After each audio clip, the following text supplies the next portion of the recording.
Parola police स्टेशनचे 2 कर्मचारी ECBच्या जाळ्यामध्ये. या संदर्भात मिळालेली माहिती अशी की काही दिवसांपूर्वी पारोळा ते दरंगा रस्त्यावर दुचाकीने दिलेल्या धडकेत एकाचा मृत्यू झाला होता. या प्रकरणात सदर चालकावर गुन्हा दाखल करण्यात आला होता.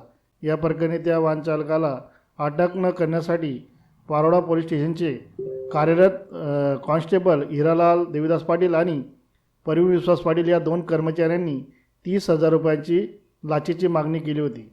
या तडजोडांती 15,000 रुपयांची लाच देण्याचे निश्चित झाले.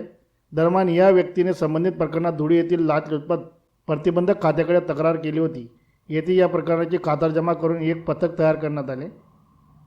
या पथकाने आज 15,000 रुपयाची लाच स्वीकारताना एका पोलिसाला रंगेहात अटक केली असून दुसरा मात्र फरार झालेला आहे. या प्रकरणी शेवटची माहिती हाती आली तेव्हा पारोळा पोलीस स्टेशनमध्ये हिरालाल देवीदास पाटील, वय वर्ष 43, पारोळा पोलीस स्टेशन, राहणार प्लॉट नंबर 66, हरिओम नगर, गडवाले रोड, अंमळनेर, परवीन विश्वास पाटील, वय वर्ष 45, राहणार पोलीस लाईन बस स्थानकाजवळ पारोळा यांच्याविरुद्ध पारोळा पोलीस स्टेशनला गुन्हा दाखल करण्यात आले आहे.